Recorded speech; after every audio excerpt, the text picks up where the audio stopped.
ওই ব্যক্তিটা ছিল অন্য কোন ব্যক্তি নয়, ওই ব্যক্তি ছিল আল্লাহর ফেরেশতা জিবরিল আমিন ফেরেশতাদের কমান্ডার আকদিম হাইজুম। এই জন্য বলতেছিল হাইজুম মানে হচ্ছে, হাইজুম হচ্ছে ঘোড়ার নাম, দুলদুলের নাম, আর আকদিম মানে আগে বাড়ো, হাইজুম আগে চলো আগে চলো।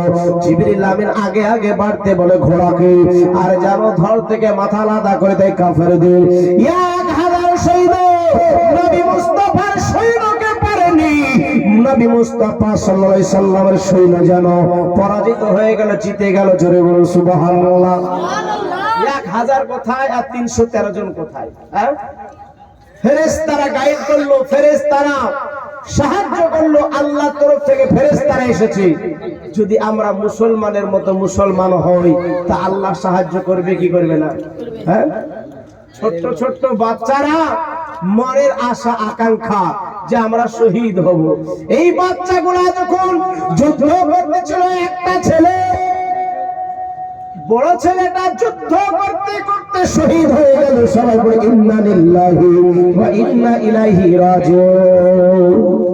বড় ছেলেটা শহীদ হয়ে গেল, আর ছোট ছেলেটা, ওই ছোট ছেলেটা তাকেও একটা কাফের এসে যেন কোপ মেরে দিয়েছে। কোপ যখন কোপ মেরে দিয়েছে, তো ওই কাটা ডান হাতটা চামড়ার সঙ্গে ঝুলছে, চামড়ার সঙ্গে ঝুলছে।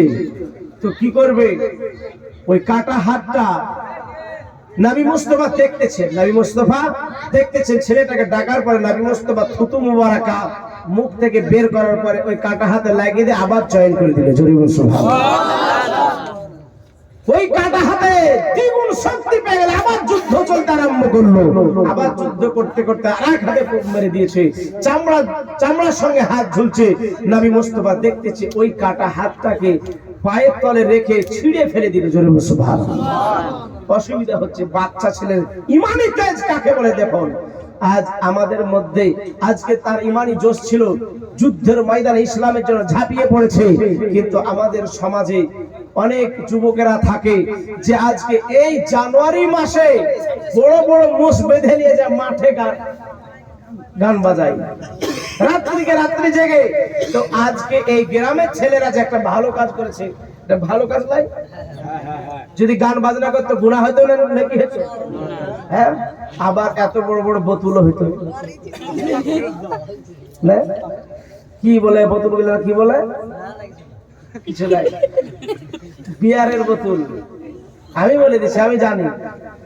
যাক মাশাআল্লাহ, এরা আমার কাছে, আমি ছোট থেকে ওদেরকে দেখেছি, আজকে কত বড় হয়ে গেছে চিনতে পারছি না একজন।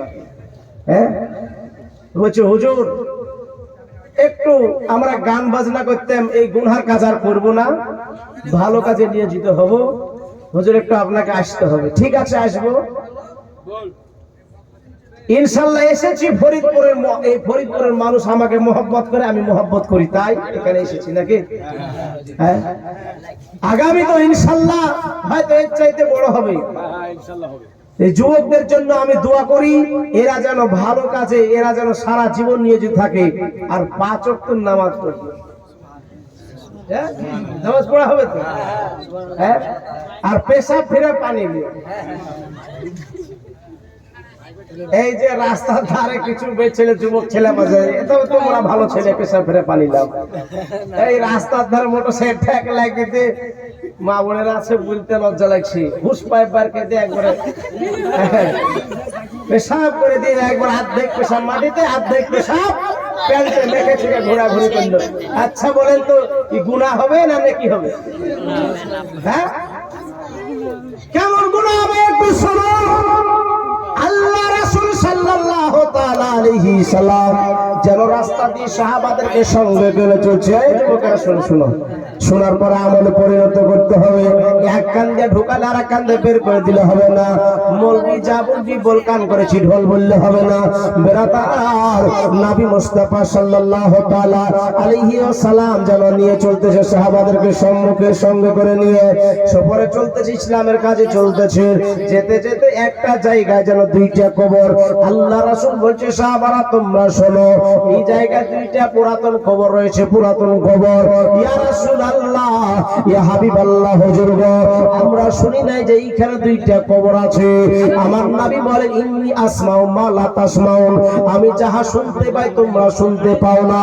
ইন্নী আরা মা লা তারাউনা, আমি যাহা দেখতে পাই তোমরা দেখতে পাও না। মেরাদার সাত এবং জমিন ভেদ করে তাহাতার সারা পর্যন্ত নবী আমার সবকিছু দেখতে পাই। জোরে বলুন সুবহানাল্লাহ। সাত আসমান ভেদ করে জান্নাত জাহান্নাম সবই দেখতে পাই। নবী মুস্তাফা সাল্লাল্লাহু তাআলা আলাইহি সালাম যেন আপনার সারা পৃথিবীটা আমার নবীকে আল্লাহ পাক দান করে দিয়েছেন। জোরে বলুন সুবহানাল্লাহ। ভাইরা আমার মা বোনেরা, দয়াল নবী সাল্লাল্লাহু আলাইহি সাল্লাম যখন 3 দিনের বাচ্চা জান্নাতের দারোগা আসার পরে বলতেছে আসসালাতু ওয়াসসালামু আলাইকা ইয়া রাসূলুল্লাহ, ইয়া হাবিবাল্লাহ, হুজুর গো, আমি হলাম জান্নাতের দারোগা, এই নাম জান্নাতের চাবি, আজ থেকে জান্নাতের মালিক হচ্ছে আপনি। জোরে বলুন সুবহানাল্লাহ। এইভাবে তার হাত বাড়িয়ে 3 দিনের বাচ্চা নবী জান্নাতের চাবি নিয়ে জান্নাতের মালিক হয়ে গেলেন। 3 দিনের বাচ্চা নবী আমার, তিনার কাছে জান্নাতের দারোগা আসলো, জাহান্নামের দারোগা আসলো।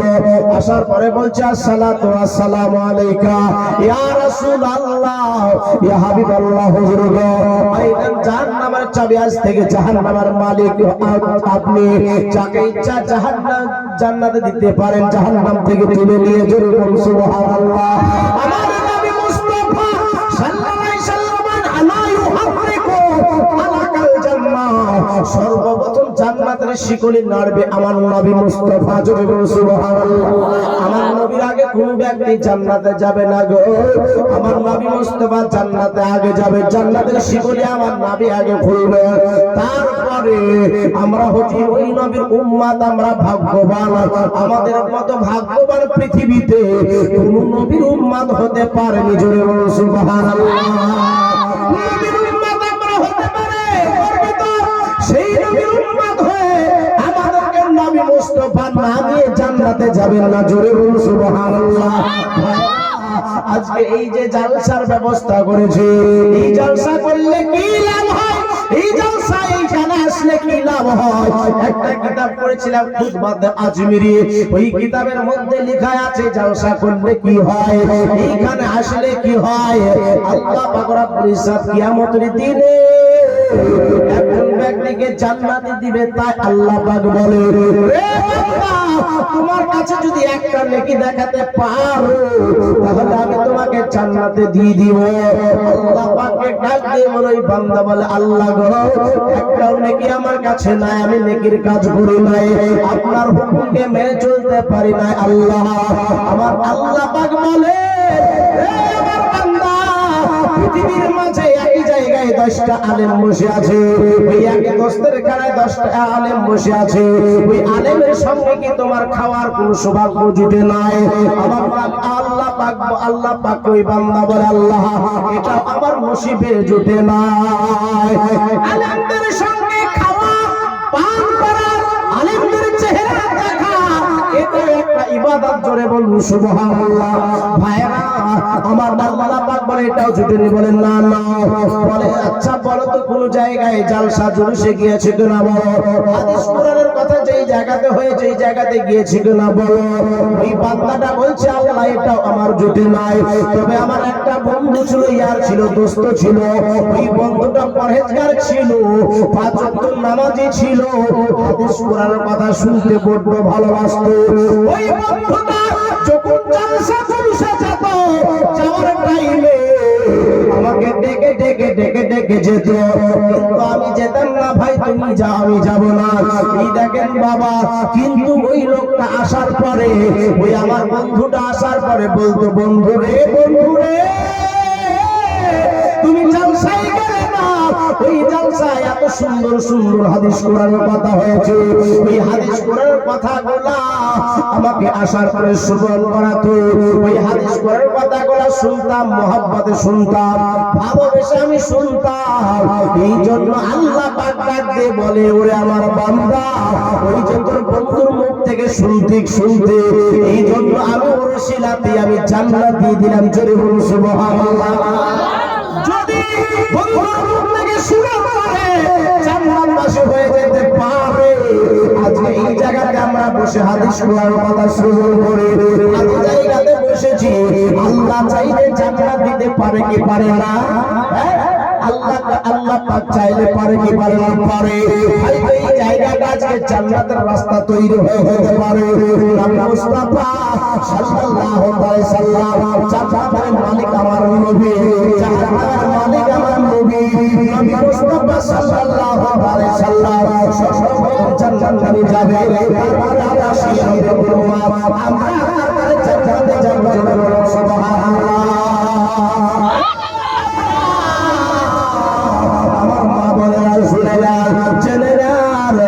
দেখেন নবী মুস্তাফা সাল্লাল্লাহু তাআলা আলাইহি সাল্লাম তাই বলে তোমরা শোনো গো, এই দেখো শোনো, তোমরা শোনো, এই কবর দুটি কত বছর পূর্বেকার কবর, তোমরা শুনে নাও, জেনে নাও।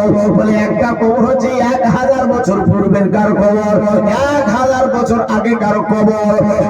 সাহাবারা, আর একটা কবর হচ্ছে 350 বছর আগেকার কবর। একটা কবর এই জন্য আযাব হয়, এই লোকটা ছিল পাকা চুগলখোর, পরনিন্দা পরচর্চা করত, আজকে চুগলখড়ি করে বেড়াইতো। এবার আপনি বলেন আজকালকে আমাদের যায় দোকানে আমরা বসে বসে কি চুগলখড়ি করে? আমার নবীজি বলেন আল গিবাদু আসাদুল জিনা, জিনা হচ্ছে, গিবাদ হচ্ছে জিনার চাইতে বড় গুনাহ। গিবাদ জিনার চাইতে বড় গুনাহ। কিন্তু আমরা এটা বেশি, আমরা আগে মা বোনদের দোষ দিয়েছি না, যে মা বোনেরা খুব গিবত করে বেড়াইছে। হ্যাঁ, ওই পুকুর করার না, এখন সব বক্স বাড়ি, সব বক্স বাড়ি, বাড়িতে আর ওই গল্প করার যুগ নাই। এখন চায়ের দোকানে যারা গিবত করছে তারা হচ্ছে আমরা পুরুষ নাকি?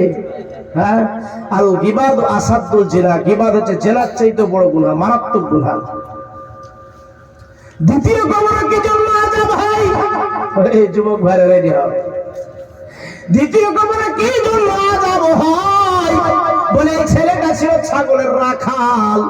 আমার নবী এটাও বলে দিলেন, জোরে সুবহানাল্লাহ। এই ছেলেটা ছিল ছাগলের রাখাল, কোনদিন পেশাবের ছিটা থেকে বেঁচে থাকে না, এই নাপাক গায়ে ঘোরাঘুরি করেছে, এই জন্য তার কবর আযাব হয়।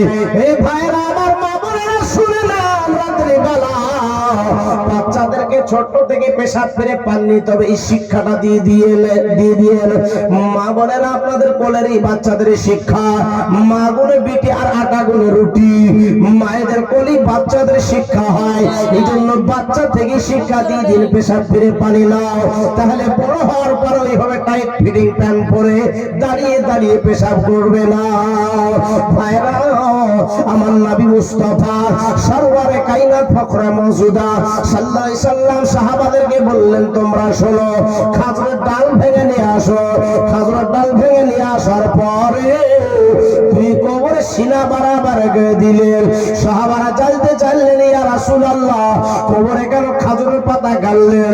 আমার নবী বলেন, ও সাহাবারা তোমরা শোনো, আমার আল্লাহ কোরআন পাকের মধ্যে সূরা বাকারার শেষ 3 আয়াতে বলে লিল্লাহি মা ফিস সামাওয়াতি ওয়া মা ফিল আরদ, আসমান জমিনের মধ্যে যা কিছু আছে সবাই আল্লাহর তাসবিহ পাঠ করে। সুবহানাল্লাহ। গাছ, পশু পাখি, জীব জানোয়ার সবাই আল্লাহর তাসবিহ পাঠ করে। এই জন্য একটা গাছ সবার সর্বদাই আল্লাহর নামে তাসবিহ পাঠ করে। যখন একটা গাছ তাসবিহ পড়া বন্ধ করে দেয়, ওই গাছটা হয় মারা যায়, বা ওই গাছটা হয়তো মারা যায়, বা কোনো গাছালে সে কেটে যায়।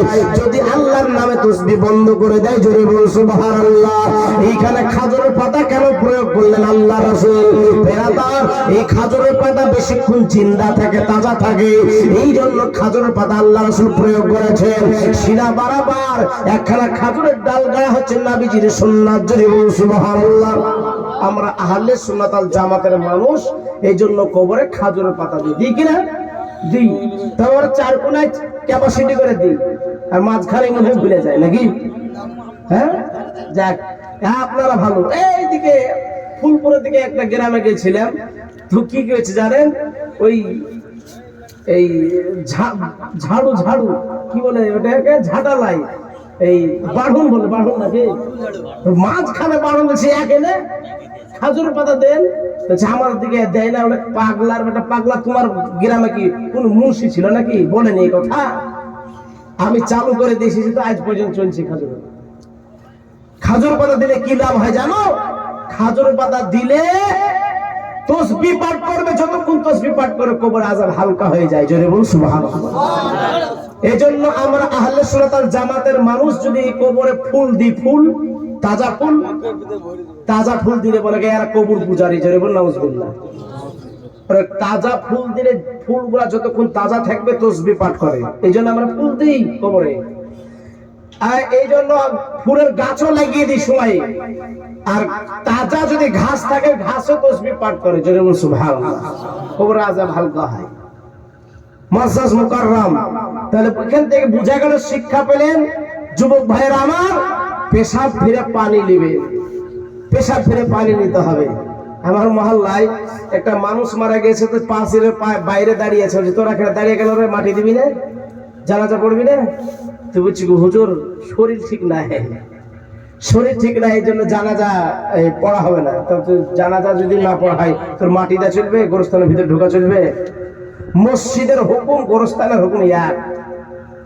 মসজিদে যেমন দুনিয়াদারি কথা বলা চলে না, মসজিদে যেমন নাপাকি গায়ে ঢোকা চলে না, মসজিদে যেমন ছাগল মুরগি চড়া চলে না, ওই রকম গোরস্থানেও নাপাক গায়ে ঢোকা চলে না, দুনিয়াদারি কথা বলা চলে না, খালা বুবুর কথা বলা চলে না, ছাগল মুরগি গোরস্থানে ঢুকতে দেওয়া চলে না। মসজিদের হুকুম যেই রকম, গোরস্থানের হুকুম সেই রকম। জোরে বলুন সুবহানাল্লাহ। এলাকাতে অনেক জায়গায় দেখে গোরস্থানে ছাগল চড়ায়, গরু চড়ায়, চড়ায় না? মুআজ্জাজ মুকাররম ভাই বাবাজি বোনেরা, তো আমাদেরকে পেশাব ফিরে পানিতে সব সমাজে পাক শরীরে থাকতে হবে, পাক পবিত্র থাকতে হবে। আপনি যদি 30,000 ইনকাম করেন, 40,000 ইনকাম করেন, বলছে হুজুর আমার এই টাকাতে বরকত হয় না। নসিপুরে দেখবেন এই গরু খাটান নাই, মাংস দেখবেন 20-22টা খাটান আছে। তো ওই এলাকার একটা খাটান আমার পরিচিত, আমি ভবনগোলা থেকে চলে আসছি, আসতে দেখা হলো, কি ব্যাপার হুজুর কোথায় গেছিলেন? ভবনগোলা গেছিলেন। এখন কোথায় আছেন? বলে আছি পুরুলিয়াতে। কত বেতন? এত? আরে এইতে হয়। হ্যাঁ এইতে হয়। বলে আপনার কত টাকা ইনকাম হয়? বলে 40,000 টাকা ইনকাম করে, তাও আমার হয় না। হ্যাঁ বলে নামাজ পড়ো? বলেন না। পেশাব ফিরে পানি? বলেন না। তাহলে গরুটা তো ভাই করে মরবি কিনে করে নি? হ্যাঁ মুআজ্জাজ মুকাররম, তাহলে আপনার সংসারে উন্নতি হয়ে গেলে নাপাক অবস্থা থাকলে পাক পবিত্র থাকবেন, আল্লাহ পাক ঘরে সংসার উন্নতি দিবে। জোরে বলুন সুবহানাল্লাহ। মা বোনেরা আপনারা শিক্ষা দিবেন, গাছ যদি ভালো হয় তার ফল, গাছ যদি ভালো হয় তার ফল ভালো হবে। এই জন্য গাছ আগে ভালো হইতে হবে। ফর্মা যদি বেকার টেরা হয়, ফর্মা ইটের ফর্মা, কাদা যেইভাবে দিবে ওই ফর্মা যদি বেকা হয়, তো ইটও বেকা হবে। আর ওই ইটকে যদি ভাটায় পুড়িয়ে নেওয়ার পরে সুজা করবো মনে করে, সুজা হবে না কুচি হবে? কুচি হয়ে যাবে। তো সুজা করতে গেলে কাদা অবস্থাতেই সুজা করতে হবে, অর্থাৎ বাচ্চা অবস্থাতেই সন্তানকে সুজা করতে হবে। বাচ্চা অবস্থাতেই সন্তানকে সুজা করতে হবে, যেদিকে ঘোরাবে সেদিকে ঘুরবে। আমার বাড়িতে আমার একটা বাচ্চা মেয়েছে 3.5 বছর, তোমার মা নামাজ পড়তে দাঁড়িয়েছে, তো আর মা দেখা দেখে ও সিজদা দিয়েছে, ও নামাজে যাচ্ছে। তো দেখা দেখি চাষার দেখা দেখি বাস। আপনি নামাজ পড়বেন, আপনার দেখা দেখি বাচ্চারাও তাদেরকে শিক্ষা দিবেন। 7 বছর থেকে নামাজের শিক্ষা দেওয়ার কথা বলা হয়েছে। 10 বছরে মারতে হবে, 12 বছর নামাজ না পড়লে ভাত ধরে বের করে দিতে হবে। মুআজ্জাজ মুকাররম, কিন্তু আমরা নামাজের জন্য এক চড় কোনদিন মারি না। যদি টাকা পয়সা ইনকাম না করতে শিখে, তুলে চড় মারি দিয়ে গেল। হ্যাঁ যদি ছাগল চড়াতে না যায়, চড় মারি দিল, বকাবকি করলো। কিন্তু নামাজ পড়ার জন্য বলে এই নামাজ পড়তে যা, এক চড় মেরেছে কোনদিন? নিজের স্ত্রীকে নামাজ পড়ার জন্য কোনদিন মেরেছে? না। তবে ডালে যদি লবণ না হয়, তো একবারে উনিয়া ধুন ঘুষি চালায়। বুঝতে পারছেন কি না? হাইব্রিড ঘুষি চালায়, কিন্তু নামাজের জন্য কোনদিন কিছু বলে না। আজকে অনেক কাছে শিক্ষা নিতে হবে, তাদের জীবনের শুনে শুনে শিক্ষা নিতে হবে, সাহাবাদেরকে শিক্ষা নিতে হবে। বিরাদার ইসলাম মুআজ্জাজ মুকাররাম, আপনাদেরকে একটা ঘটনা বলি, আমি ওয়াজ শেষ করে দিব। দেখেন আল্লাহর ওলি ছিলেন আব্দুল কাদের জিলানী গিলানী রহমাতুল্লাহ আলাইহি। বড় পীর আব্দুল কাদের জিলানী গিলানী রহমাতুল্লাহ আলাইহি ওলি কুলের শিরোমণি ছিলেন, ওলিগণের সরদার ছিলেন। সমস্ত তিনি বলেন যে সমস্ত ওলির কাঁধে হচ্ছে আমার পা। সুবহানাল্লাহ। তো তিনি যে আল্লাহর ওলি ছিলেন, তিনার আব্বা ওলি ছিল, জোরে বলুন সুবহানাল্লাহ। তার মাও ওলি ছিল, তার নানা ওলি ছিল। আগে বলেছি ফল যদি ভালো হয়, গাছ যদি ভালো হয়, তার ফল ভালো হবে। মুআজ্জাজ মুকাররাম, তিনার আব্বা ছিলেন আবু সালেহ মুসা জঙ্গি রহমাতুল্লাহ আলাইহি।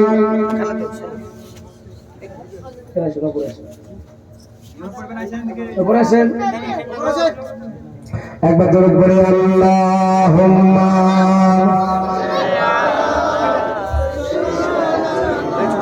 মাওলানা মুহাম্মদ সাল্লাল্লাহু আলা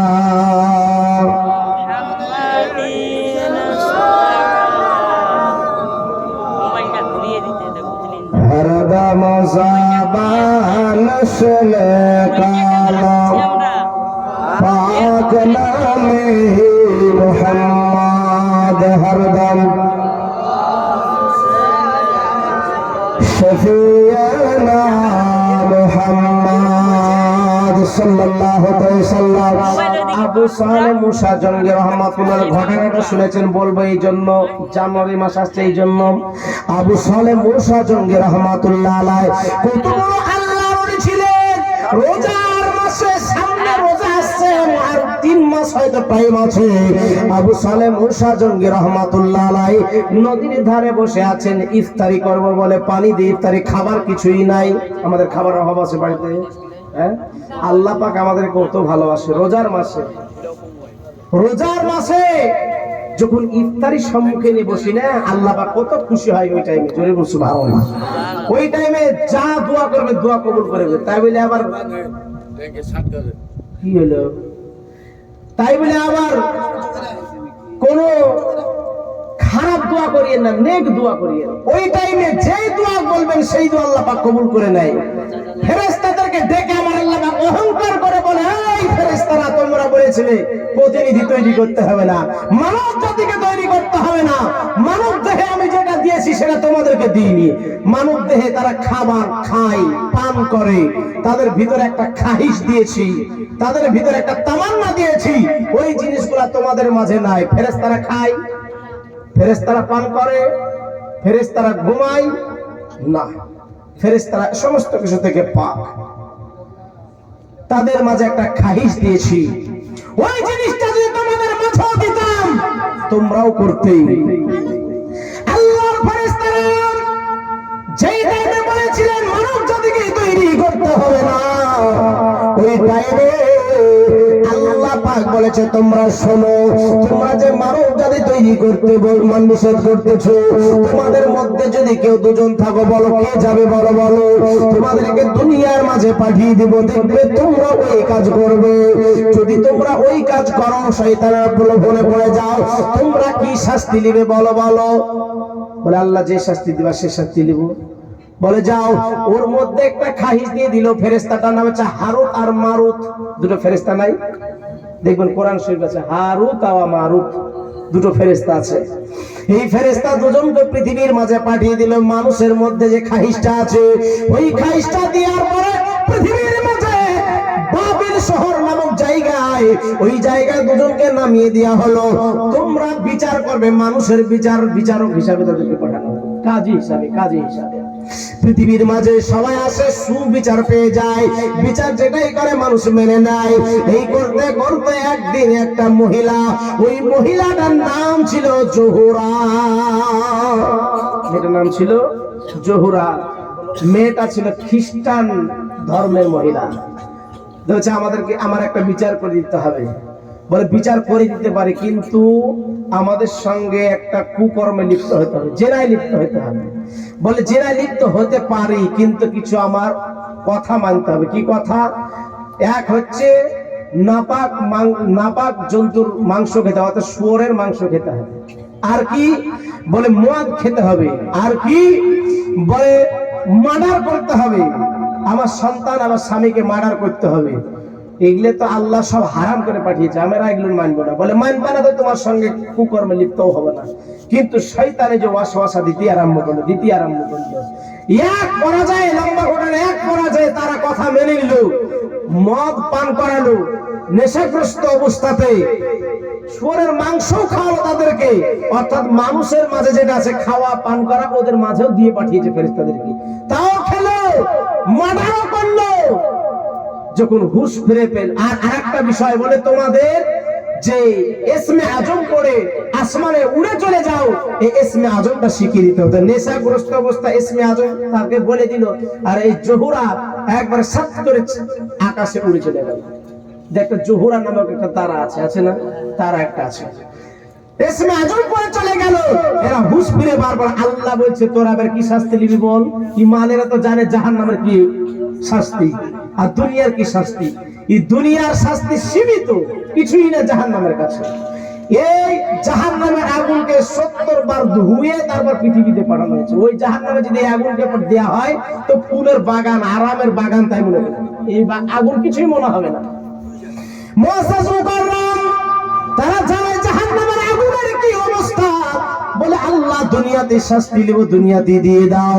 ওই দুইটা ফেরেশতাকে বাবিল শহরে একটা বিরাট জঙ্গল আছে, ওই জঙ্গলে একটা কুয়া আছে, ওই কুয়াতে নিচে দিকে মাথার উপর দিকে পা করে এখনো ঝুলন্ত অবস্থা আছে।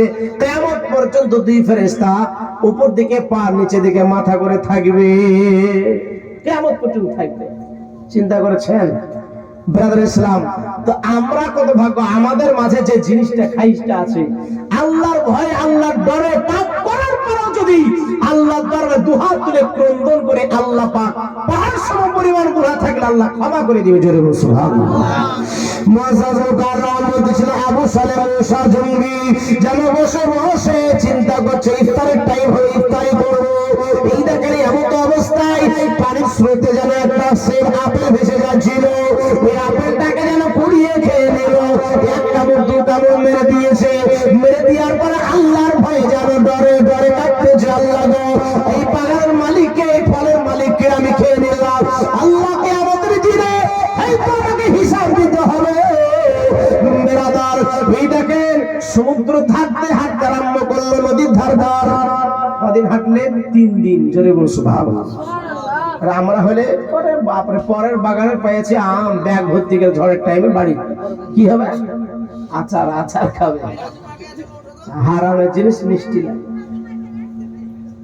মুআজ্জাজ মুকাররম আবু সালেম মুসা জঙ্গি রাহমাতুল্লাহ আলাইহি 3 দিন ধরে হাঁটলে, হাঁটার পরে নদীর ধারে দেখছে কিছু ডালপালা ঝুলে ঝুলে আছে, পাকা পাকা ফল আছে। তিনি মনে করলেন এই বাগানেরই ফল হবে। তিনি মনে করছে বাগানের ফল। ভেতরে ঢুকলেন, দেখছেন একজন ওই বাগানের একটা চাকর, একটা গোলাম মাচাতে বসে আছে, ওই ফলের বাগান জোগাচ্ছে। ওনাকে গিয়ে জিজ্ঞাসা করলে বাগানের মালিক কে? বলে এই বাগানের মালিক আমি নয়, এই বাগানের মালিক এই গোলাম, এই বাগানের গোলাম হচ্ছে আমি। মালিক হচ্ছে বাড়িতে যান, ওখানে গেলে ওই মালিককে পাবেন। কিন্তু মালিক ছিল আব্দুল্লাহ সাউমাই রহমাতুল্লাহ আলাই, আব্দুল কাদের জিলানী গিলানী রহমাতুল্লাহ আলাইহির নানা যান। তিনি আল্লাহর ইবাদতে মগ্ন হয়ে আছেন। কিছুক্ষণ পরে বের হয়ে আসলেন, বলছে বাবা কি ব্যাপার, তোমার বাড়ি কোথায়, কেন এসেছো? বলছে চাচা যান, এই যে ফলটা দেখছেন, এই ফলটা মনে হয় আপনার বাগানেরই হবে। কেন? এই ডালপালা ঝুলে আছে নদীর ধারে, আর ওই স্রোতে ভেসে যাচ্ছিল ওই দিকে। তো চাচা যান, আপনার বাগানের ফল আমি কয়েক কামড় মেরে দিয়েছি, আমাকে ক্ষমা করে দেন। এখনকার ছেলেরা ক্ষমা চাইবে? হ্যাঁ, জিন্দেগিতে না তো ক্ষমা করে দেন। তিনি কাশফের দ্বারা, তিনি আল্লাহর ওলি। যারা আল্লাহর ওলি হয় অন্তরের কথা বলে দিতে পারে। জোরে বলুন সুবহানাল্লাহ। অন্তরের কথা বলে দিতে পারে। তিনি বুঝতে পারলেন এই ছেলে কোনো সাধারণ ছেলে নয়, সাধারণ ব্যক্তিত্ব নয়, নিশ্চয়ই আল্লাহওয়ালা ব্যক্তি। তিনি বললেন বাবা ক্ষমা করবো বটে, কিন্তু আমার বাগানে 12 বছর গোলামি করতে হবে। ক বছর? কেউ মানবে? তুই মাফ করবি, করে থাকলো ঝোলা চললো ভোলা নাকি? চলতে আরম্ভ করবে, মানবে না কোনো মতেই। বেরাদার মুআজ্জাজ মুকাররম, এই দেখেন 12 বছর দুনিয়াতে সীমিত সময়, কিয়ামতের দিনে সারা জীবন থাকতে হবে জাহান্নামে। আমি এই কথা মানতে রাজি, কিন্তু আমি ছেড়ে পালাতে রাজি নয়। হুজুর, আমি মেনে নিলাম 12 বছর গোলামি করব। এই দেখেন 12 বছর গোলামি করলো বাগানের।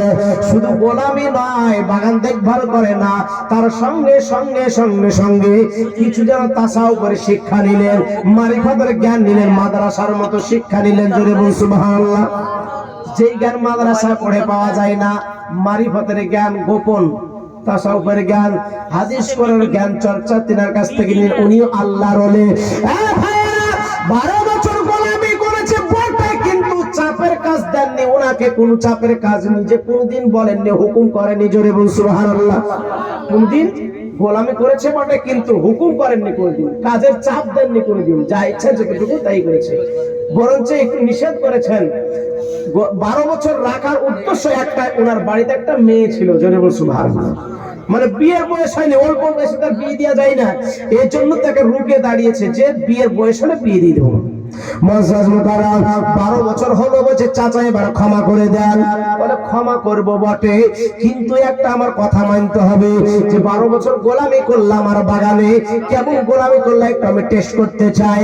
বাগানের সবচাইতে ভালো ফল একটা মিঠাই ফল পেড়ে নিয়ে আসো, টেস্ট করব তুমি কেমন দেখভাল করেছো না ফাঁকি মেরেছো। এই দেখেন একটা ভালো ফল পেড়ে নিয়ে আসলো, দামি সবচেয়ে রসালো ফল নিয়ে আসলো, পাকা ফল।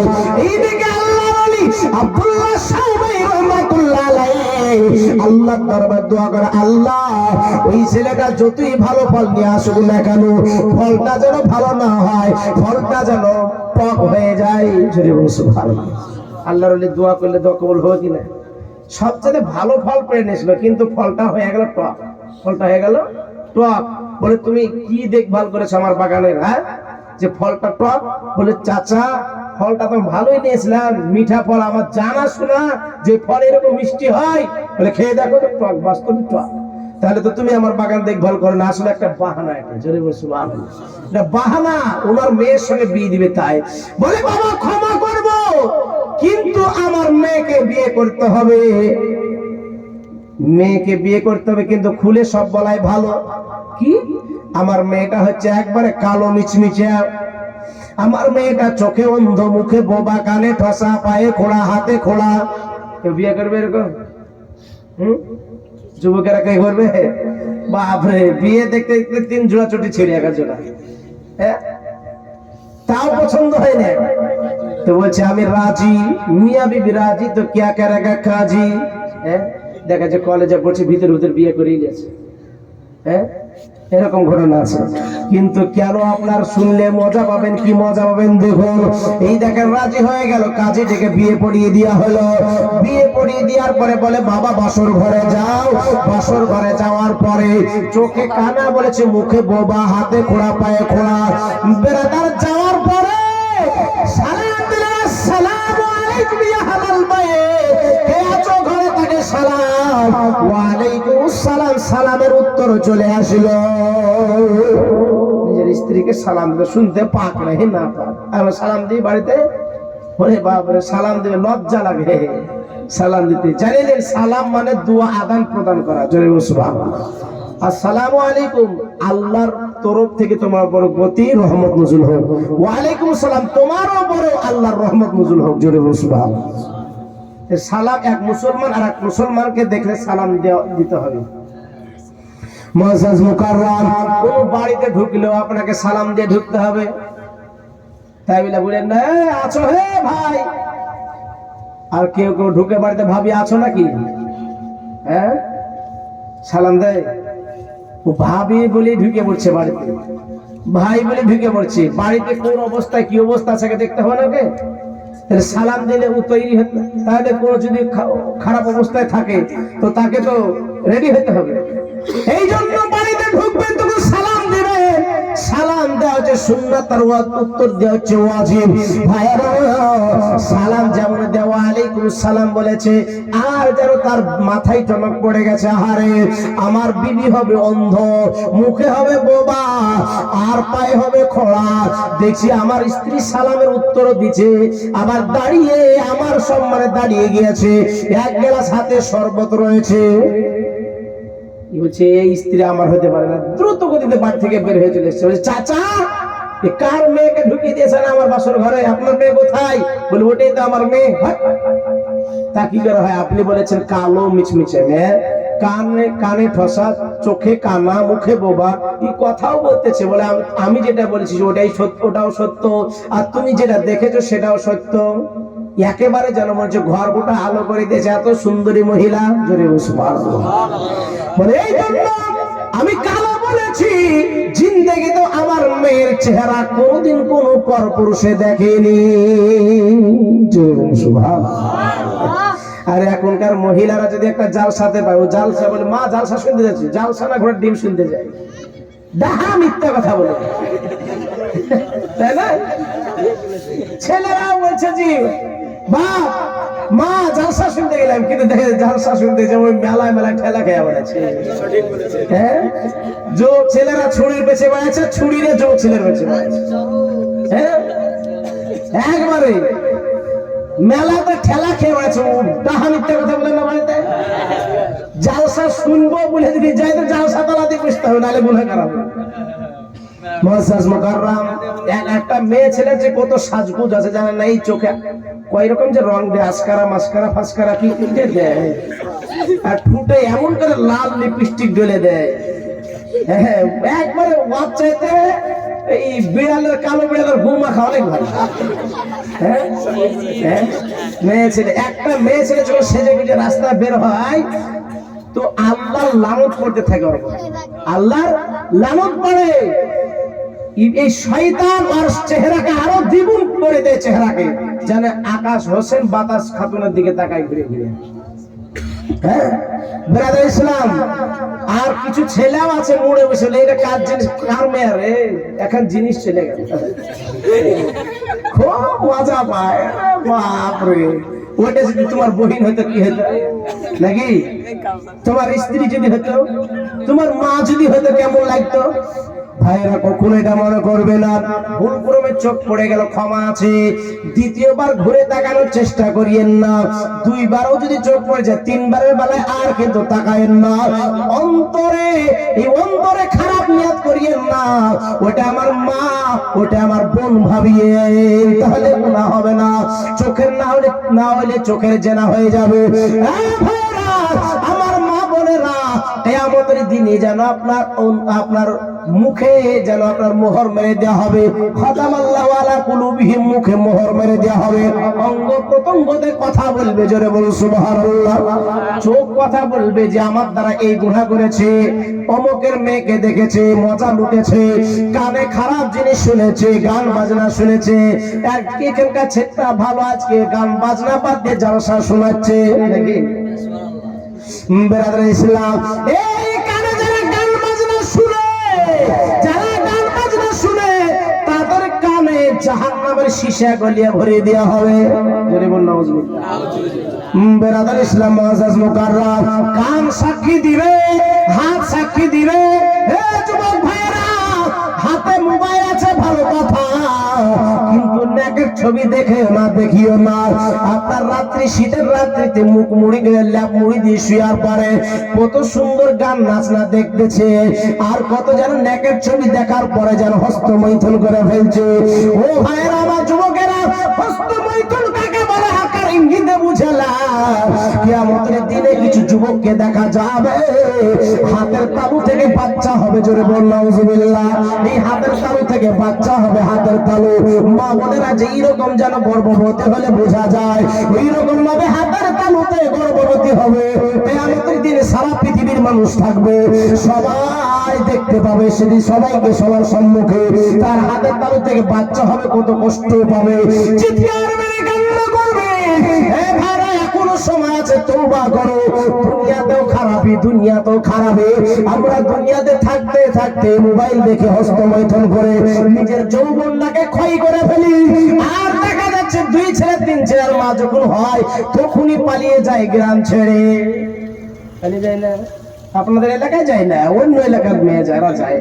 এই গ্রামের মা বোনেরা খুবই ভালো, আমি তো জানি ছিলাম নাকি ভাইরা, আমার মা বোনেরা, এই যুবক ভাইরা, এই জন্য সময়ে সময়ে যারা যুবক আজকে এই যৌবনকে ক্ষয় করবেন না, এই জন্য খারাপ পথে যাবেন না।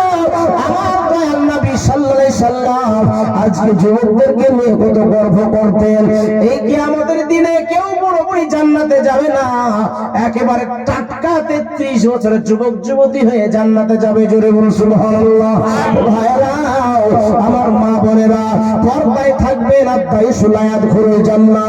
সাহাবীরা বললেন, দাইস কারা ইয়া রাসূলুল্লাহ? পরে যারা নিজের বেটিকে পর্দায় রাখতে পারে না, যারা নিজের মেয়েকে পর্দায় রাখতে পারে না, নিজের বিবিকে পর্দায় রাখতে পারে না, নিজের বোনকে পর্দায় রাখতে পারে না, এরাই হলো দায়ুস ব্যক্তি, দায়ুস ব্যক্তি। এই দেখেন বাবা, আবু সালাম মুসা জঙ্গি রাহমাতুল্লাহ আলাইহি যেন আলহামদুলিল্লাহি রাব্বিল আলামিন পড়ে যেন বাসর ঘরে ঢুকলেন। ওই রাত্রিতে আলিঙ্গন হলো। আলিঙ্গন যখন হলো ওই রাত্রিতে ফাতেমার গর্ভে আমার আব্দুল কাদের জিলানী হুজুর আমার চলে আসেন। জোরে বলুন সুবহানাল্লাহ। ভাইরা, আমার মা বোনেরা, এই দেখেন লম্বা বিস্তারিত ঘটনা, রাত্রি বেশি করবো না। শীতের রাত্রিতে আবার ল্যাপে আরাম করে ঘুমাবেন আপনারা, আমি জানি। ভাইরা, এই দেখেন রাত্রি যায়, দিন আসে, দিন যায়, রাত্রি আসে। এই করতে করতে করতে করতে যখন 10 মাস 10 দিন হলো, ওই টাইমে আব্দুল কাদের জিলানী গিলানী রহমাতুল্লাহ আলাইহি হুজুর আমার পৃথিবীর মধ্যে আসলে সেই দিনটা ছিল মাহে রমজান মুবারক মাসের 1ম তারিখ। জোরে বলুন সুবহানাল্লাহ। 1ম তারিখ ছিল। আর মসলা মাসাইল জানার জন্য উম্মুল খায়ের ফাতেমা আর না হলে আবু সালাম মুসা জঙ্গি আল্লাহর ওলির কাছে, ইনাদের কাছে আসতেন। অবতাগু ইলাইহিল ওসিলা, তোমরা ওসিলা তলব করো, ওলিদের সুহবাত নাও, ভালো মানুষের সুহবাত নাও। এই জন্য বন্ধুত্ব যদি করতে হয় তো ভালো মানুষের সঙ্গে বন্ধুত্ব করো। বন্ধুত্ব যদি করতে হয় নামাজি মানুষের সঙ্গে করো। বন্ধুত্ব যদি করতে হয় আলেম ওলামার সঙ্গে করো। মহব্বত যদি করতে হয়, বন্ধুত্ব যদি করতে হয় ওলি আউলিয়ার সঙ্গে করো। মহব্বত যদি করতে হয় নবীকে মহব্বত করো। জোরে বলুন সুবহানাল্লাহ। আর আমরা মহব্বত করছি মদ ঘরের সঙ্গে নাকি? আপনি দেখবেন মদ ঘরের সঙ্গে যদি উঠা বসা করে 1 সপ্তাহ চেষ্টা করবে যে একে কচবি মদ খাবো, কবে 1 চিবি মদ খাবো চেষ্টা করবে। আর একটা আলেমের সঙ্গে যদি উঠা বসা করে চেষ্টা করবে ভালো পথে নিয়ে আসা নাকি? নামাজ পড়বে কিভাবে চেষ্টা করবে, মসজিদে নিয়ে আসার চেষ্টা করবে। এই জন্য ভালো মানুষের সঙ্গে মহব্বত করতে হবে। আসল ভাইরা আমার, তো ওই জামানার মানুষেরা মসলা মাসে জানতে এসেছে রমজান মাসে চন্দ্র উঠেছে কিনা। আল্লাহ রাসূলের হাদিস, তোমরা চন্দ্র দেখে রোজা ধরো, আবার চন্দ্র দেখে তোমরা রোজা ছাড়ো, ঈদ পড়ো। ভাইরা, সেই দিনকে সবাই আসলো। উম্মুল খায়ের ফাতেমা বলতেছে, তোমরা শোনো গো, আজকে চন্দ্র উঠেছে কিনা বলতে পারবো না, তবে আমার বেটা আব্দুল কাদের জিলানী গিলানী রহমাতুল্লাহ আলাইহি ভোর রাত্রিতে মধু এবং দুগ্ধ খেয়েছে। সারাদিন মধুও খাই নাই, দুগ্ধও খাই নাই, বারবার স্তনটা মুখে লাগিয়েছি কিন্তু স্তন মুখ দেয় নাই। আমার সন্ধ্যার ইফতারের টাইম হলো, ওই টাইমে দুগ্ধর মুখে স্তন লাগালাম, দুগ্ধ খাইলো এবং মধুও খেলো। জোরে বলুন সুবহানাল্লাহ। এ থেকে বোঝা যায় যে আজকে রোজার 1ম তারিখ। যারা রোজা ছিল তারা আনন্দ করলো, আর যারা রোজা ধরেনি তারা দুঃখ প্রকাশ করতে আরম্ভ করলো। কারণ আল্লাহ রাসূলের হাদিস, চন্দ্র দেখে রোজা ধরতে হবে, তাদেরও ভুল নাই, আর যারা রোজা রেখেছে তাদেরও ভুল নাই। ভাইরা আমার, মা বোনেরা, এই দেখেন, শুনে নেন, জেনে নেন, এদের চলতে আরম্ভ করলো। এই রাত যায়, দিন আসে, দিন যায়, রাত আসে। এই করতে করতে আব্দুল কাদের জিলানী গিলানী রহমাতুল্লাহ আলাইহি যখন 10 মাস, 4 বছর 10 মাস 10 দিন যখন বয়স হলো, অর্থাৎ 5 বছর বয়স, 4 বছর 10 মাস 10 দিন বয়স, ওই টাইমে উম্মুল খায়ের ফাতেমা বলছে, স্বামী গো, আমার বেটার বিসমিল্লাহ খানির সময় হয়েছে, তো বিসমিল্লাহ খানি করাতে হবে। আপনারা বিসমিল্লাহ খানি কাকে বলে জানেন না, যারা ইউপিতে বাস করে তারা জানে। বাচ্চাদেরকে নিয়ে এসে ফাতিহা করায়, বিসমিল্লাহ পড়ানোর পরে দোয়া খায়ের করে, এর নাম হচ্ছে বিসমিল্লাহ খানি। ইউপিতে আছে। তারপরে হুজুরকে নাজরানা দেয়, মিঠাই বিলি করে, খাবার খাওয়ায়, বিরিয়ানি খাওয়ায়, বাস ছুটি। তো আব্দুল কাদের জিলানীকে কাঁধে করে নিয়ে কিছু টাকা পকেটে নিলেন, আর কিছু মিঠাই হাতে নিলেন, আর কিছু টাকা পকেটে নিলেন, যেটা এখনো জারি আছে। জোরে বলুন সুবহানাল্লাহ। এখন জারি নাই, মিলাদ হলে জালসা হলে হুজুরদেরকে নাজরানা দেয়। হ্যাঁ, তো আব্দুল কাদের জিলানীকে রাহমাতুল্লাহ আলাইহি কাঁধে ঘাড়ের উপরে নিয়ে বাড়ি থেকে 2 ঘন্টার রাস্তা পায়ে হেঁটে জিলান শহরে একটা মাদ্রাসা আছে, সেই মাদ্রাসায় পড়াশোনা হয় কাফিয়া পর্যন্ত। হাফ মৌলবি কাফিয়া পর্যন্ত পড়া হয়। মনে করেন যে নসিপুর ফুরকানিয়ার মতো মাদ্রাসা, কিন্তু সুলতানপুরের মতো নয়। সুলতানপুর হাই লেভেলের মাদ্রাসা। আপনাদের পার্শ্ববর্তী এলাকা সুলতানপুর হাই লেভেলের মাদ্রাসা। মুর্শিদাবাদে এরকম একটা মাদ্রাসা নাই। আগা গোড়ায় এখানে পড়াশোনা ভালো হয়। 100 বছর অতিবাহিত প্রায় হয়ে গেছে, আমরাও সেখানে পড়াশোনা করেছি। এখানে এখন এখানেই মৌলবি ফারেক হয়ে যায়, এখানেই দাওরা করানো হয়। আর সুলতান নসিপুর হচ্ছে হাফ মৌলবি হয়, আর এখানে ফুল মৌলবি হয়। তো নসিপুর ফুরকানিয়া মাদ্রাসার মতো একটা মাদ্রাসা, 2 তলা মাদ্রাসা পায়ে হেঁটে জিলান শহরে হুজুরকে নিয়ে গেলেন কাঁধে করে। ওইখানে সেই দিন ছিল বৃহস্পতিবারের দিন। বৃহস্পতিবার আঞ্জুমান হয়। আঞ্জুমান কাকে বলে? যারা মাদ্রাসায় পড়াশোনা করে, যারা তালিব ইলম তারাই জানে। এরা জানে, মাদ্রাসায় পড়তে পড়তে ছেড়ে দিয়েছে এরা জানে, যারা জালসা দিয়েছে আজকে মুআজ্জাজ মুকাররম। তো আঞ্জুমান বৃহস্পতির দিন হাফ ক্লাস হয়। 2 তলার উপরে আঞ্জুমান চলছে, নিচতলায় হেড হুজুর বসে আছে। সালাম করলেন, বলছে হুজুর আমার ছেলে আব্দুল কাদের জিলানী বিসমিল্লাহ খানি করে দেন। আচ্ছা নিয়ে আসো। বলে বাবা ওযু করেছো? বলে হ্যাঁ ওযু করেছি। বলে নামাজি হালতে বসো, আদব সহকারে বসো। বলে পড়ো আউযু বিল্লাহি মিনাশ শাইতানির রাজিম, বিসমিল্লাহির রহমানির রহিম। আউযু বিল্লাহ বিসমিল্লাহ পাঠ করে সূরা ফাতিহা পাঠ করতে আরম্ভ করলেন। হুজুর কিছুই বলে না, দেখি কত দূর যায়। এই দেখেন বাবা, সূরা ফাতিহা, সূরা বাকারা 1 পারা 2 পারা 3 পারা 4 পারা করতে করতে 10 পারা কোরআন শেষ যেন 10 পারা কোরআন শেষ করলেন। আর মুখে যেন একটু দম খেলেন, শ্বাস একটু নিয়ে বলছে বেটা তুমি কি আজকে পানি পান করবে নাকি? একটু গলা শুকিয়ে গেছে নাকি? বলে না হুজুর গলা শুকায় নাই, তবে থামলে কেন বেটা? পড়তে আরম্ভ করো। এই দেখেন বাবা আবার পড়তে আরম্ভ করলো। একবার পড়তে পড়তে 4.5 ঘন্টার মধ্যে 19 পারা কোরআন শরীফ শুনিয়ে দিলেন। জোরে বলুন সুবহানাল্লাহ। আমরা শুনেছি 18 পারা নাকি, হ্যাঁ, গজলের মাধ্যমে, কিন্তু সিরাতে গাউসে পাকের মধ্যে লেখা আছে 19 পারা। 18 পারা হোক আর 19 পারা হোক নাকি, 1 পারা এদিক ওদিক শুনিয়ে দেওয়ার পরে হুজুর বলছে হুজুর আপনি কি ইয়ারকি করার জন্য এসেছেন, কোরআন খতম করার জন্য এসেছেন, না বিসমিল্লাহ খানি করার জন্য? তো বলতেছে হুজুর আমি তো জানি না এটা। আচ্ছা ঠিক আছে, মিঠাই বিলি করে দিল, ফাতিহা করে দিল, দোয়া করে দিল। আব্দুল কাদের জিলানী হুজুর আমার আমিন আমিন করছেন। জোরে বলুন সুবহানাল্লাহ। দোয়া সমাপ্ত, মিঠাই বিলি করে কাঁধে করে আনন্দ করতে করতে চললেন বাড়ি। কারো বেটা যদি মৌলবি ফারেক হয়, হাফেজ হয়, আনন্দ হয় না দুঃখ হয়? হ্যাঁ আনন্দ হয়। তাও বা মাদ্রাসায় পড়ে লাই একেবারে গাইবি থেকে। জোরে বলুন সুবহানাল্লাহ। আব্দুল কাদের জিলানী গিলানী রহমাতুল্লাহ আলাইহি নিয়ে বাড়ি আসলেন। বিবিকে বলে বিবি কোরআন শরীফ কবে তুমি শিক্ষা দিয়েছো? আমি আনন্দ পেয়েছি, আনন্দ পেয়েছি। বলে স্বামী গো আমি এই কোরআন তেলাওয়াত করাই নাই, তবে কেমন করে মুখস্থ করলো বলে জানি না। আব্দুল কাদের জিলানী হুজুর বলছে আব্বা বলবো কিভাবে মুখস্থ করেছি, তবে এখানে নাই। কোথায় বলবে বাবা? বলে নানার বাড়িতে যাওয়ার পরে বলবো এই দেখেন বাবা আব্দুল্লাহ আবু সালে মুসা জঙ্গি রহমাতুল্লাহ আলাইহি শ্বশুর বাড়ি যাওয়ার জন্য নিজের বেটা নিজের বিবিকে তৈরি করে নিয়ে যেন চলতে আরম্ভ করলো। যাওয়ার পরে বলে না না গো, আমি কিভাবে কোরআন শরীফ মুখস্থ করছি বলবো, তবে এখানে নয় একটা স্টেজ তৈরি করা হোক। এইরকম একটা উঁচু স্টেজ তৈরি করা হলো।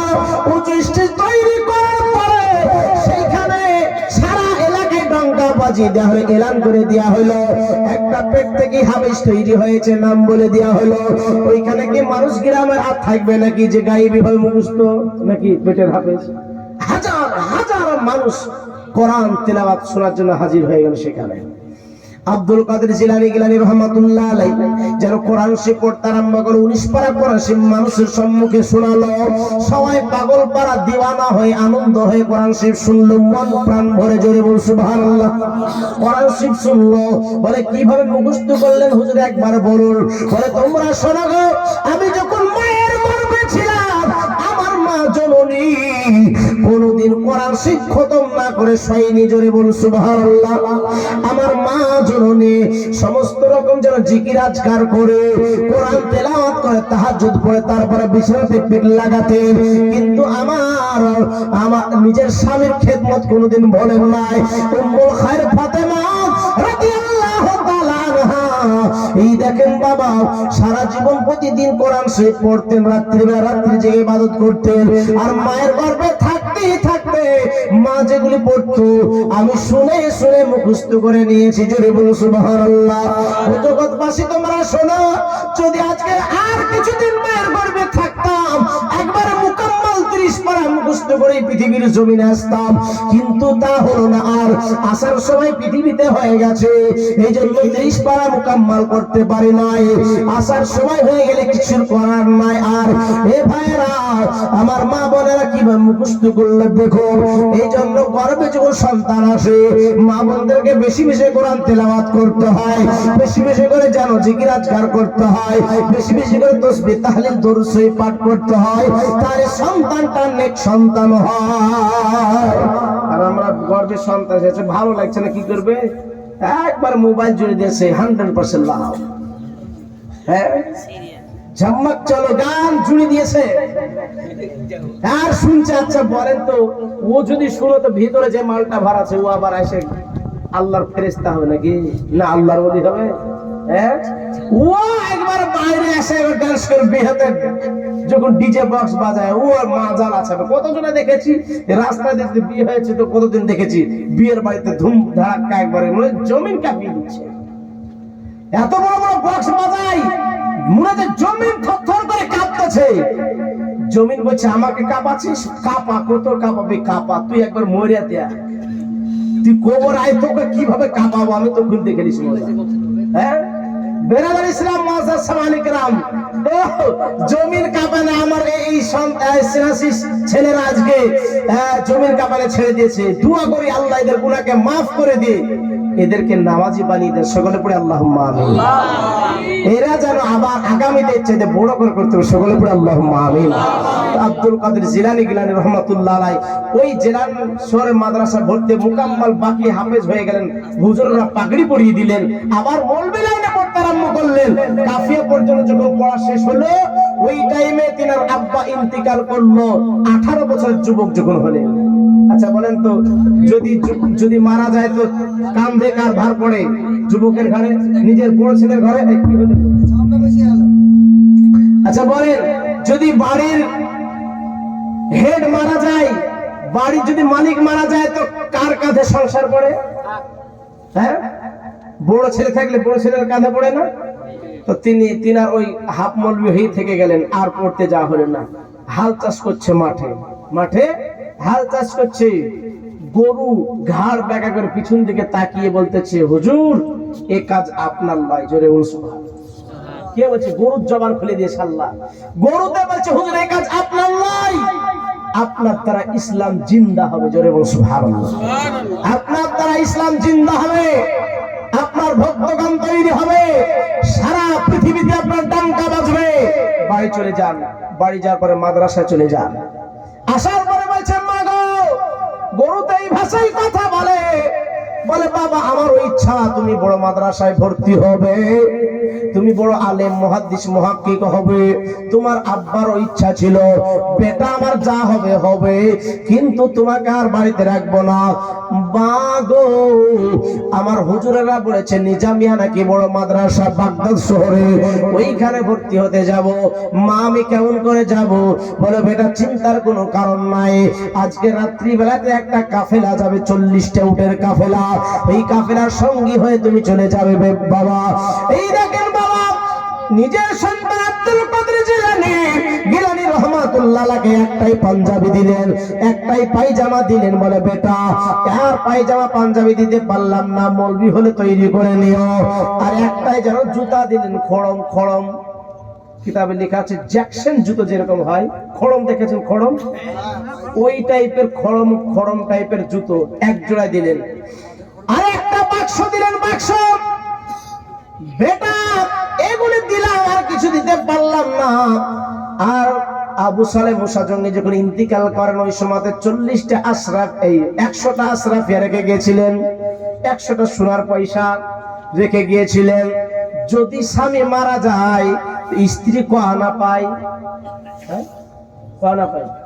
2 আনা। 2 আনা 100টা হলে তাহলে 20টা পাবে, 20টা স্ত্রী পাবে।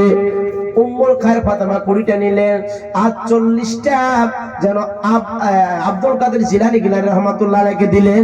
আর 40টা তার একটা ছোট ভাই ছিল আব্দুল্লাহ, তাকে দেয়া হলো বাবা। এই দেখেন বাবা, ওই 40টা আশরাফিয়া যেন বগলের তলে একটা পকেট করে সেলাই করে দিলেন বাবা। এই নিয়ে চলতে আরম্ভ করো, কিন্তু মিথ্যা কথা জিন্দেগিতেও বলবা না। মায়ে কি শিক্ষা দিচ্ছে? মিথ্যা কথা বলবা না। আর আমাদের বাড়িতে মিথ্যা কথার বাক্স খুলে দিয়ে বসে আছে নাকি? হ্যাঁ, হ্যালো কথা আছে তো বলছে জীবনপুর আছে, বলছে রানীতালা আছে, আসতে একটু দেরি হবে। আচ্ছা, মোবাইলে কি মিথ্যা কথা বলা যায় আছে নাকি? হ্যাঁ, কখনো মিথ্যা কথা বলবেন। মিথ্যা কথা যে বলতে পারে তার দ্বারা সব হতে পারে। মিথ্যা কথা হচ্ছে পাপের জ্বর। মিথ্যা কথা নবী পাক সাহেবুল্লাহ সাল্লাল্লাহু আলাইহি সাল্লাম শিক্ষা দিয়ে দিয়েছেন, তোমরা মিথ্যা কথা বলিও না। মিথ্যা কথা হচ্ছে পাপের মা, নবী পাকের ফরমান। তাই আমার বলতেছেন বেটা মিথ্যা কথা বলবে না, যতই বিপদ আসুক আপদ আসুক মিথ্যা কথা বলবে না। ভাইরা এই দেখেন বাবা চলতে আরম্ভ করলো, মায়ের কদমে চুমু দিয়ে চলতে আরম্ভ করলো। যেখানে যাবেন, বিদেশে যান আর যেখানে যান, মায়ের কদমে চুমু দিয়ে, হাত পায়ে চুমু দিয়ে, মায়ের চেহারা দেখে দোয়া নিয়ে তারপর বিদেশ যাবেন, দেখবেন কাজে সফল পাবেন। জোরে বলুন সুবহানাল্লাহ। বাপ মায়ের কদমে চুমু দেওয়া মানে জান্নাতের চৌকাঠে চুমু দেওয়া। জোরে বলুন সুবহানাল্লাহ। বাপ মায়ের চেহারা দেখে আব্দুল কাদের জিলানী রহমাতুল্লাহ আলাইহি তিনি মায়ের কদমে চুমা দিলেন, হাতে চুমা দিলেন, মায়ের দোয়া নিয়ে চলতে আরম্ভ করলো। কান্না করে যায়, ঝরঝর করে চোখ দিয়ে বাড়ি ঘরে।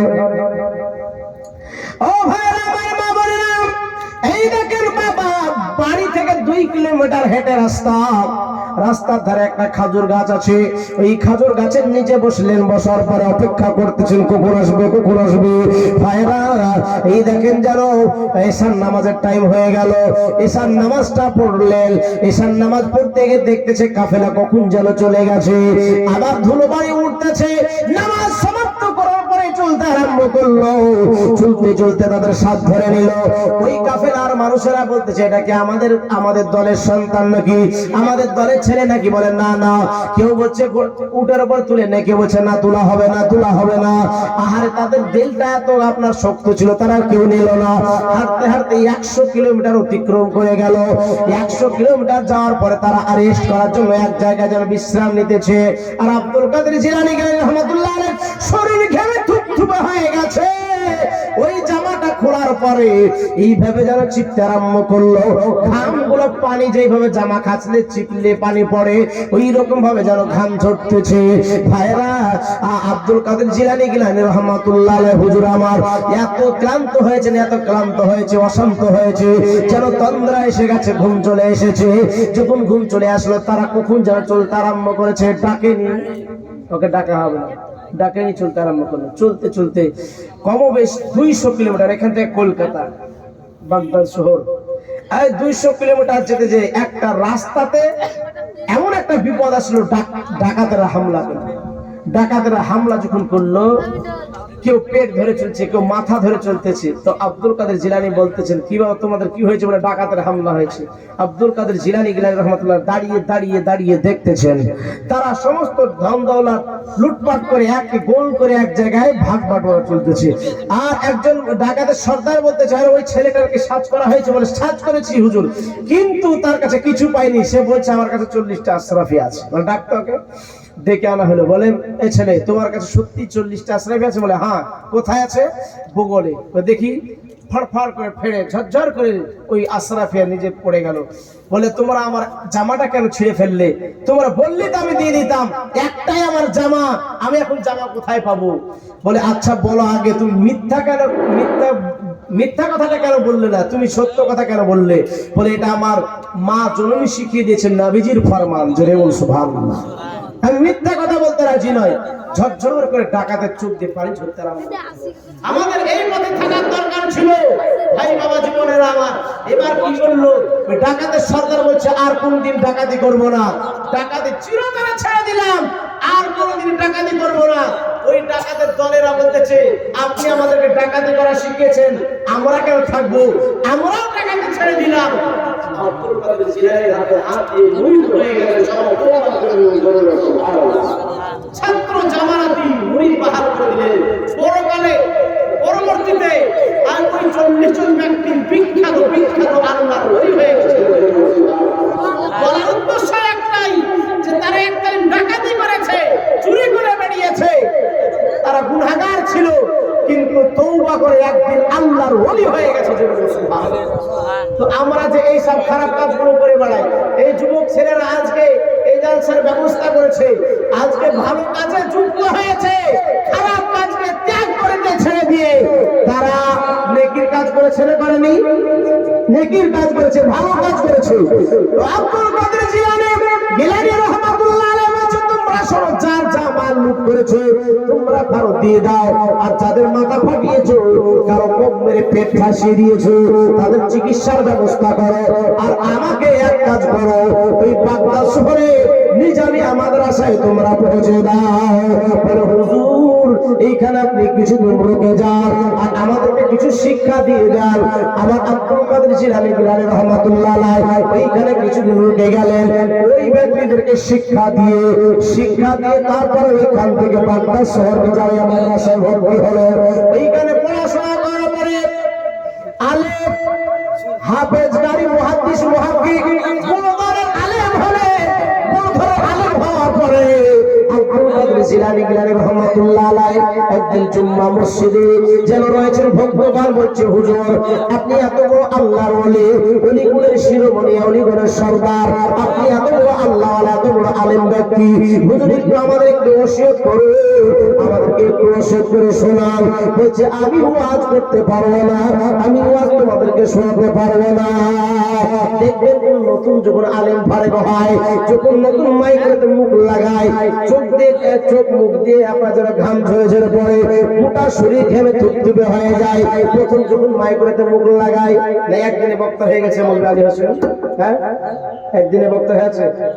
আমার মনে পড়ে তালবিং অবস্থায় যখন আমাকে ইমাম সাহেব বাড়ি গেছে, আর আমাকে যাই নামাজে দাঁড়িয়ে এক হাজী সাহেব দাঁড় করে দিয়েছে, নামাজ পড়াও, আর ভয়ে গোটা শরীর ঘেমে একবারে গোটা মানে জামাটা গোটা ভিজে গেছে, মনে হচ্ছে চোখ দিয়ে তারা ফুটে যাবে। নামাজ তো চাহাই করে পড়াচ্ছি, তো এবার দোয়া করবো কেমন করে, মুনাজাত, হ্যাঁ তো যে যা করে পারবা তাই করে।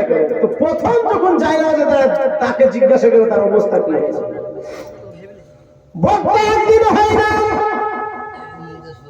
আব্দুল কাদের জিলানী রাহমাতুল্লাহ আলাইহি তিনি ওয়াজ করতে পারেন না, এমন অবস্থা আমার নবী মুস্তাফা সেখানে হাজির হয়ে গেছেন। জোরে বলুন সুবহানাল্লাহ। নবী মুস্তাফা জিন্দা না মুর্দা? এই কথা বলতে জিন্দা না মুর্দা? যারা মুর্দা বলে তাদের কথা মান্য করা চলবে? তাদেরকে ইমাম বানিয়ে নামাজ পড়া চলবে? তাদের পিছনে নামাজ পড়া চলবে না। অনেকে চামড়া মোটা বক্তা আছে, এরা বলে নবী মরিয়া মাটির সঙ্গে মিশে গেছে। জোরে বলুন নাউজুবিল্লাহ। নবী মুস্তাফা জিন্দা নবী, হায়াতুন নবী সারা পৃথিবীতে নবী মুস্তাফা প্রত্যেকের কবরে কবরে সশরীরে যান, জোরে বল সুবহানাল্লাহ। প্রত্যেকের কবরে সশরীরে যান। ভাইরা আমার, মা বোনেরা, নবী যদি মরে যায় পৃথিবী মরে যাবে। আপনি বলবেন কেমন করে বলবেন, সে একটু বুঝিয়ে দেন। নবী মুস্তাফা সরওয়ারে কায়নাত ফখরে মওজুদা যখন আপনার মেরাজ শরীফে গিয়েছিলেন, বাবা আমার নবী মুস্তাফা, এই যে রজব মাস আসছে, আজকে 31 তারিখ, আজকে 31, সামনে রজব মাস আসছে, সামনে রজব মাস, একবারে ওই তারিখে 27 তারিখে নবী মুস্তাফা সাল্লাল্লাহু আলাইহি সাল্লাম মেরাজে গিয়েছিলেন। মেরাজে যখন গিয়েছিলেন, মেরাজ থেকে আসার পরে শুনেছেন যে বিছনা গরম, বিছনা গরম, শিকলি হারকাত করতেছে, ওজুর পানি পড়তেছে। এইখান থেকে ওখানে যদি যায়, ওজুর পানি থাকবে না, শোষণ করে নেবে, ওজুর পানি শোষণ করে নেবে সঙ্গে সঙ্গে। কিন্তু এটা কেমন ভাবে সম্ভব? 27 বছর মেয়াদ নিয়ে নবী মুস্তাফা মেরাজ করে আসলেন, আল্লাহর সঙ্গে 90,000 কথা বললেন, আল্লাহর সঙ্গে দিদার করে নামাজ রোজা নিয়ে আসলেন। কেমন ভাবে সম্ভব? ওজুর পানি পড়তেছে, কেমন করে সম্ভব? শুনুন, আমার নবী মুস্তাফা যে পৃথিবীর জান, নবী মুস্তাফা পৃথিবীর জান। নবী যখন আল্লাহর দিদারে গেলেন, ওই টাইমে দুনিয়াকে স্টপ হয়ে যা, হে রাত্রি দাঁড়িয়ে যা, চন্দ্র দাঁড়িয়ে যা, সূর্য দাঁড়িয়ে যা, তারকা দাঁড়িয়ে যা, দুনিয়া স্টপ হয়ে যা। আবার নবী আসবে ওইখান থেকে যেন আবার দুনিয়া চলতে আরম্ভ করবে। পৃথিবী চাঁদ দুনিয়াতে নাই, ওদের তাড়াতাড়ি চলে আসো। বেরাদার, নবী আল্লাহ পাকের দিদার করে পৃথিবীতে যখন আসলো, ওইখান থেকে আবার শুরু হলো, জোরে বলুন সুবহানাল্লাহ। তাহলে বুঝা গেল নবী মুস্তাফা পৃথিবীর জান। নবী যদি মরে যায়, পৃথিবী মরে যাবে, পৃথিবী মরা হয়ে যাবে, দুনিয়া ধ্বংস হয়ে যাবে। ভাইরা আমার, মা বোনেরা, দয়ার নবী সাল্লাল্লাহু আলাইহি সাল্লাম এই পৃথিবীর জান, জিন্দা নবী, হায়াতুন নবী। ভাইরা, তাই নবী মুস্তাফা সারা পৃথিবীতে ভ্রমণ করতে পারে। নবী মুস্তাফা সার করে বলছে, বেটা ওয়াজ করো। আব্দুল কাদের জিলানী হুজুর আবার বলে, হুজুর ওয়াজ করতে পারি না, মানে হা করো। যেমন আপনার হা করা, নবী আমার হাত থু করে একবার নয়, দুবার নয়, 7 বার থুতু মুবারাকা দিলেন, জোরে বলুন সুবহানাল্লাহ। আপনার থুতু হচ্ছে আলাদা, আর আমার থুতু হচ্ছে আলাদা। নবী পাকের থুতু হচ্ছে আলাদা, আর আপনার আমার থুতু হচ্ছে আলাদা। নবী পাকের থুতু হচ্ছে ঔষধ, শেফা, জোরে বলুন সুবহানাল্লাহ। নবী মুস্তাফার থুতুতে কাটা হাত জোড়া লেগে যায়। নবী মুস্তাফার থুতু মুবারাকাতে নুনাক্ত পানি মিঠাতে পরিণত হয়ে যায়, ঔষধ তৈরি হয়ে যায়, জোরে বলুন সুবহানাল্লাহ। দেখবেন অফিস আদালতে ডাস্টবিন দেয়া থাকে, আর যেখানে সেখানে থুতু ফেলিবেন না, থুতুতে জীবাণু ছড়ায়। আপনার আমার থুতুতে জীবাণু ছড়ায়, কিন্তু নবী মুস্তাফা থুতুতে ওষুধ তৈরি হয়, জোরে বলুন সুবহানাল্লাহ। হ্যাঁ ভাইরা, নবী মুস্তাফা থুতু মুবারাকা দিলেন, সঙ্গে সঙ্গে থুতু মুবারাকা গিলে নিলেন, গিলে নিলেন। আমি যদি আপনার মুখে থুতু দিই তো মারবেন না ছেড়বেন? হ্যাঁ, এর ভুল করে যে থুতু পড়ে যায়, রে আচ্ছা বেয়াদব বলবি রে, হ্যাঁ, থুতু ফেলার জায়গা পাই না। আমি একদিন ট্রেনে চলে আসছি, মুখে থুতু চলে গেছে। এই কলকাতা যাচ্ছিলাম, কলকাতায় আসার পথে বলছি, থুতু ফেলার জায়গা পাই না, কি করবো, থুতু ফেলার জায়গাও নাই, এক সাইডে ফেলেছি, তবু থুতুতে জীবাণু ছড়ায়। ভাইরা আমার, মা বোনেরা, শুনুন, আজকে নবী মুস্তাফা দিলেন সাপ, নবী মুস্তাফা গায়েব হয়ে গেলেন। আবার আব্দুল কাদের জিলানী রাহমাতুল্লাহ থাপ্পড় করে কাটতে আরম্ভ করে দিয়েছে। এমন অবস্থায় শেখ খোদা আলী মুর্তজা আসলেন, আসার পরে 6 বার দিলেন। 6 আর 7 কয়বার হয়? 6 আর 7 কয়বার হয়? 13। আব্দুল কাদের জিলানী রাহমাতুল্লাহ 13 ভাষাতে ওয়াজ করলেন, জোরে বলুন সুবহানাল্লাহ। আরে জোরে বলুন সুবহানাল্লাহ। 13 ভাষাতে ওয়াজ করলেন। যারা ওইখানে ছিলেন বলছে, হুজুর আপনি, আমরাও তো ওই মাদ্রাসাতেই পড়াশোনা করেছি, কি ভাষা আপনি জানলেন কোথা থেকে? বলে এই জ্ঞান কোন মাদ্রাসায় পড়ে পাওয়া যায় না, নবী পাক দিয়েছেন, জোরে বলুন সুবহানাল্লাহ। ভাইরা, তো যাই হোক, বলার উদ্দেশ্য একটাই, শিক্ষা আমাদেরকে নিতে হবে, বাচ্চাদেরকে শিক্ষা দিবেন। দেখবেন এই জানুয়ারি মাস আসছে, আসার বলা, মা 1 কেজি আলু দাও তো, 1 কেজি চাল দাও তো, তুরবিরে খুশিরে করবো, খুশিরে আর ডালে চড় মারবেন, বলে খুশিরা কিসের, বাড়ি দিয়ে রান্না করে খান। এই আমরাই তো অভ্যাস খারাপ করে দিচ্ছি এগুলি, খবরদার এগুলি করবেন না। আর যুবক ছেলেরা, যাক মাশাআল্লাহ, আলহামদুলিল্লাহ, আজকে এত সুন্দর আজকে একটা মাহফিল মানিয়েছে। আল্লাহ পাক ওনাদেরকে নেক হায়াত দান করে, আল্লাহ পাক যেন ওনাদেরকে ভালো কাজ যতদিন বেঁচে থাকবে ভালো কাজে নিয়োজিত রাখুক, সকলে বলেন আল্লাহুম্মা আমিন। আর ওদেরকে আমি একটু অনুরোধ করবো, তোমরা 5 ওয়াক্ত নামাজ পড়বা, 5 ওয়াক্ত নামাজ পড়বা, ভালো কাজ করবা, লোকে ভালো বলবে, আল্লাহ ভালোবাসবে। জোরে বলুন সুবহানাল্লাহ। যাই হোক, বক্তব্য এখান থেকে ইতি করলাম। বক্তব্য এখান থেকে ইতি করলাম। বলার মধ্যে ভুল ত্রুটি ক্ষমা প্রার্থী, সবাই পড়ে আস্তাগফিরুল্লাহ রাব্বি মিন কুল্লি যামবি ওয়া আতুবু ইলাইহি, লা হাওলা ওয়ালা কুওয়াতা ইল্লা বিল্লাহিল আলিয়্যিল আযীম। তবে যেতে যেতে একটা নাতে রাসূল রিকোয়েস্ট এসেছে, ইনশাআল্লাহ আপনাদেরকে শুনে দিই, তারপর কি হবে ধরে তারপর দোয়া করে সব হয়ে যাবে। আতা হয়নি?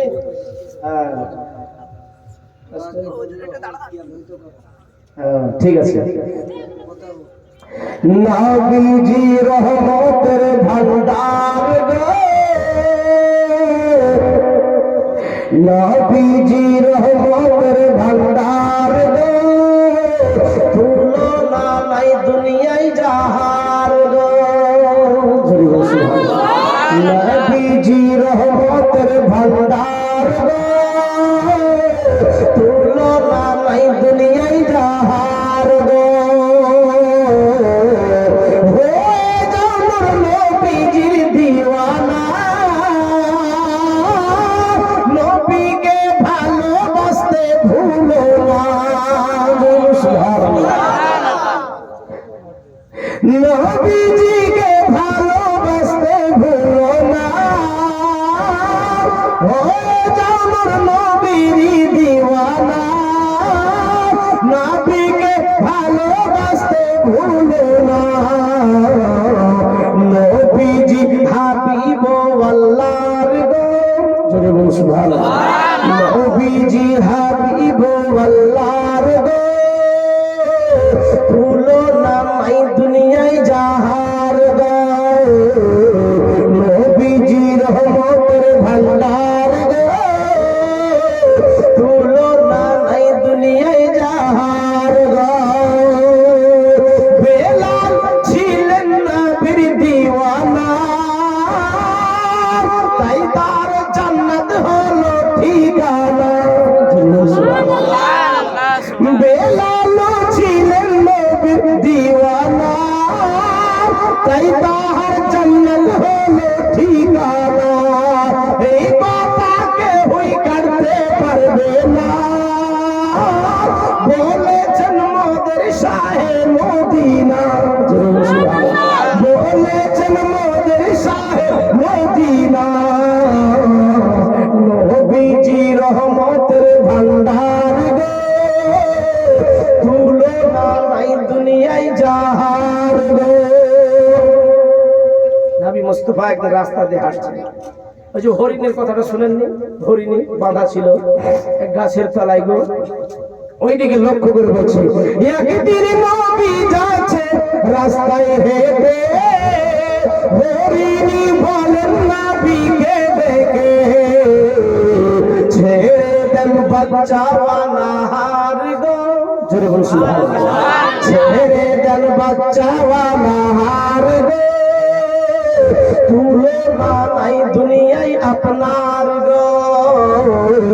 নবীজি রহমতের ভান্ডার গো, তুলনা নাই দুনিয়ায় যাহার গো। শেষ ছন্দ। আল্লাহ বলেন দয়ার নবীকে, যারা ভালো